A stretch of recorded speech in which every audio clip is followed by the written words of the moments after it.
오늘 말씀도 이제 어제 말씀과 이어서 아주 또 급박하게 일들이 차차작 진행이 되고 있는 것을 볼 수 있는데요. 오늘은 요압이라는 인물이 또 수면 위로 이제 드러나게 됩니다.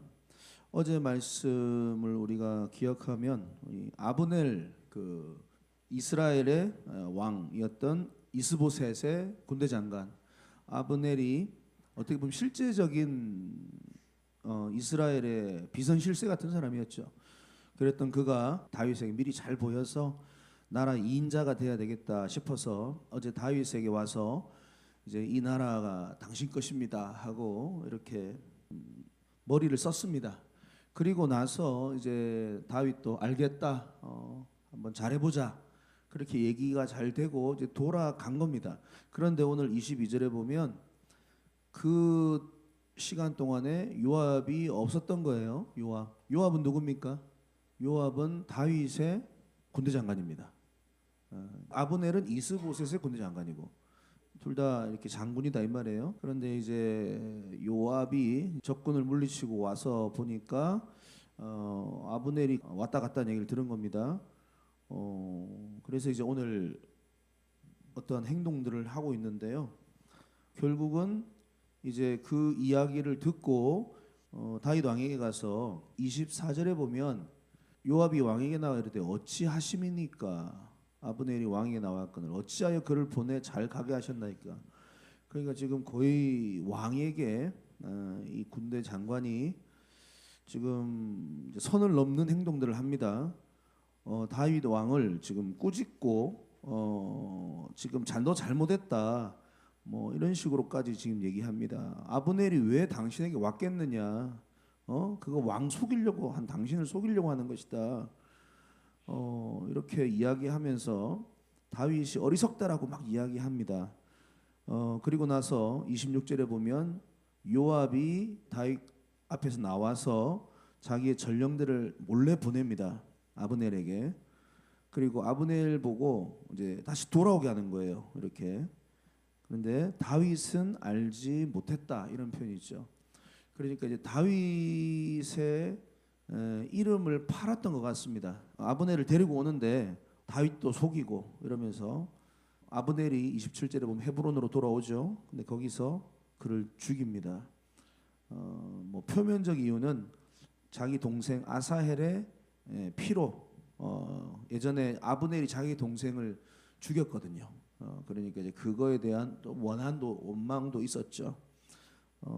그런데 28절에 보니까 다윗이 듣고 이르되 내레 아들 아브넬의 피에 대하여 나와 내 나라는 여호와 앞에 영원히 무죄하다. 그러니까 자기도 모르는 사이 일이 벌어지고 이 이스라엘 땅에 이제 그렇게 소문이 돌 수 있는 거예요. 요압을 시켜서 아브넬을 죽였다. 그렇기 때문에 이것이 사실이 돼가지고 알려지게 되면은 통일 이스라엘 나라를 세우는데 문제가 된다 이 말이에요. 그러니까 내가 이 피와 상관없다. 나 무죄하다. 그렇게 지금 다윗이 말을 하는 겁니다. 29절에 보면 그 죄가 요압의 머리와 그의 아버지 집으로 들어갈지어다. 그래서 지금 오늘 본문에 보면은 이 요압이라는 인물이 튀어나와서 아주 뭐 선도 안 지키고 다윗에게 무례하고 그리고 하나님 앞에서 무엇보다도 악한 행동들을 하면서 자기 마음대로 자기 뜻대로 지금 행동을 하는 모습이 나오게 됩니다. 특별히 아브넬을 죽였는데 어디서 죽였냐면 헤브론에서 죽였죠. 헤브론은 이스라엘의 도피성이 있는 곳입니다. 이 도피성이 뭐냐면 이스라엘의 6군데 도피성을 하나님 만들었어요. 가나안 땅에 들어가서. 왜냐하면 이 도피성에는 억울하게 누명을 뒤집어 쓰고 죽을 수밖에 없는 상황인데 도피성에 가면은 재판을 받을 수 있어요. 그래가지고 거기서는 무조건 어쨌든 살인이 멈춰지는 장소입니다. 생명이 보호되는 그런 장소가 6군데 중에 한 군데가 헤브론입니다. 그런데 그곳에서 하나님 앞에서 또 사람 앞에 정당한 재판을 받아가지고 잘잘못을 따져보고 해야 되는데 요압은 뭐 재판도 없이 바로 아브넬을 하나님께서 사람의 생명을 귀하게 여긴다라고 상징적으로 세운 그 도피성에서 아브넬을 죽여버리는 겁니다. 그러니까 이제 뭐 하나님에 대한 어떤 그런 존중과 하나님 말씀에 대한 어떤 이런 말씀에 대한 순종도 전혀 없는 거예요. 요압이 왜 아브넬을 살해했는가? 두 가지인데요. 첫 번째는 자기 동생의 아사헬이다. 아사헬이 기브온 전투에서 아브넬에 의해서 죽임을 당한 게 첫 번째인데, 두 번째가 사실은 중요한 이유입니다. 뭐냐면 이제 유다하고 이스라엘이 통일을 만약에 진짜 이루게 된다면 이제 요압이 아브넬에게 밀려가지고 자신이 원래 2인자인데 3인자로 밀려날 수 있겠다.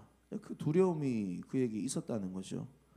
그래서 자신의 입지를 불안하게 느낀 요압이 차라리 그냥 내가 3인자 될 바에는 분단된 채로 통일 왕국 되지 말고 분단된 채로 2인자로 나 그냥 계속 있어야겠다라는 이기적인 생각이 더 요압에게는 앞섰다는 것입니다. 그러니까 지금 하나님께서 하나하나 지금 이 통일 왕국으로 만들어 가려고 하는 이 분위기 속에서 이 요압은 찬물을 끼얹는 악행을 지금 행한 것이죠, 사실은. 그래서 그런 부분들을 오늘 우리가 좀 살펴볼 수 있는데요. 몇 가지 조금 더 구체적으로 살펴보면은 22절에 보면 다윗의 군대 장관인 요압이 적군을 격파하고 돌아오는데 그때는 이제 아브넬이 다녀갔던 걸 모릅니다. 그런데 그 상황 속까지는 임무에 충실하게 자기가 사명을 감당하고 있어요. 그 시점만큼은 요압이 뭐 그렇게 크게 악한 모습이 보이진 않습니다. 그런데 이제 안타까운 모습들이 이후에 나오는 거죠.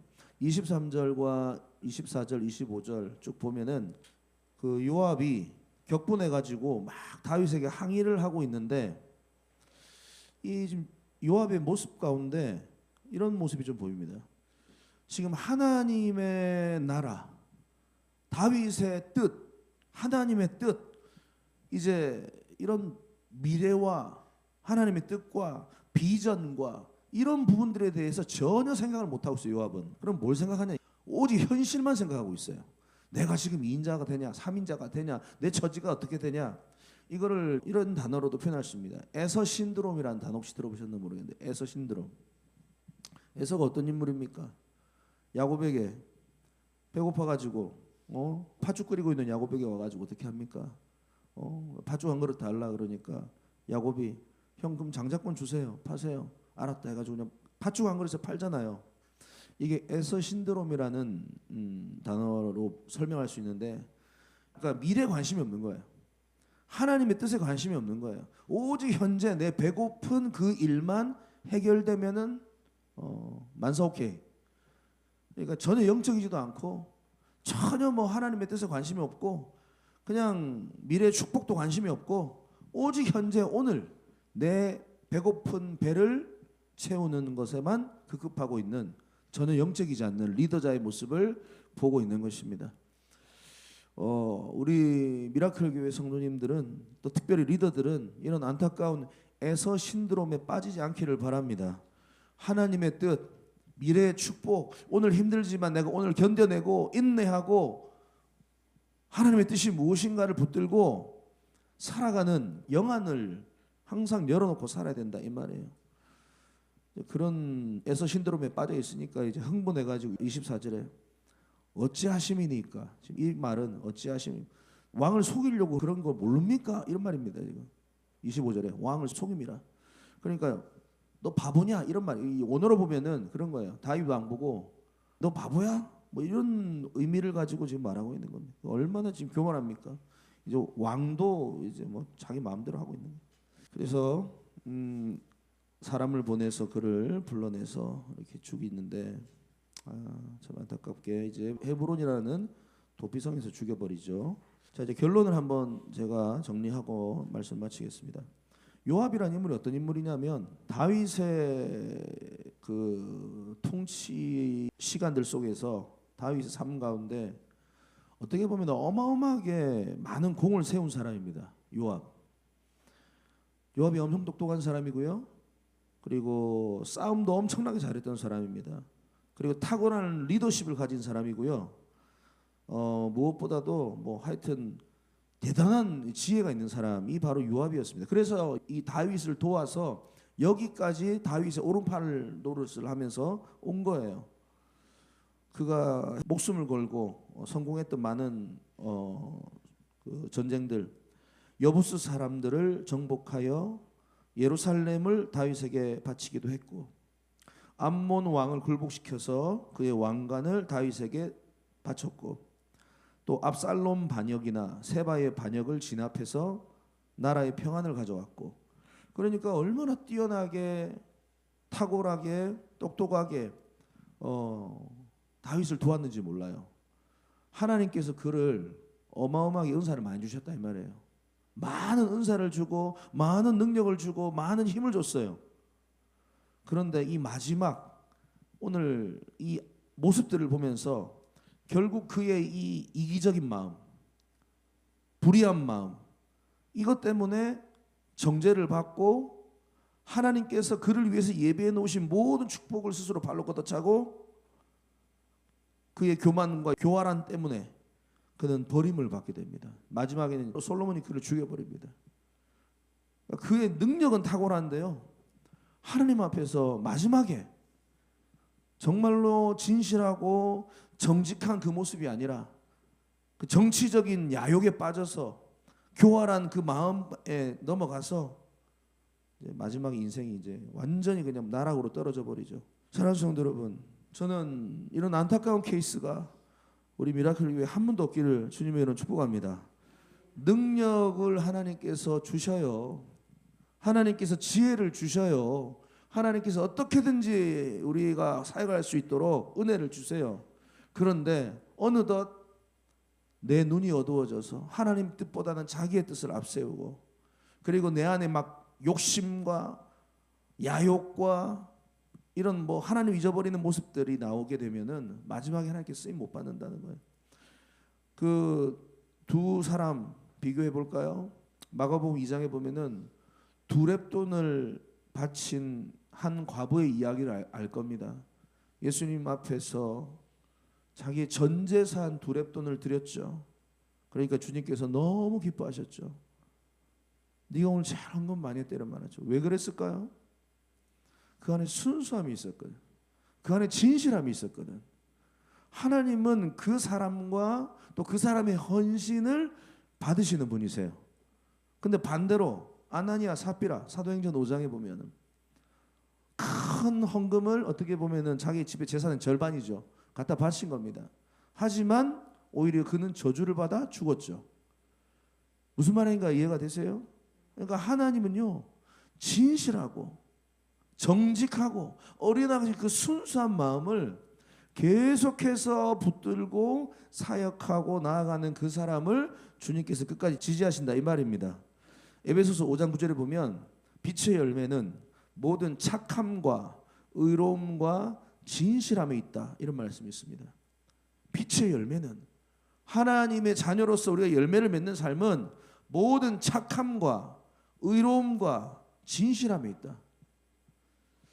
우리가요, 하나님 앞에서 또 사람 앞에서 이 선한 마음이 있어야 되고 의로운 마음이 있어야 되고 진실한 마음이 있어야지만 끝까지 우리가 주님 앞에 쓰임받는 인생이 될 줄 믿습니다.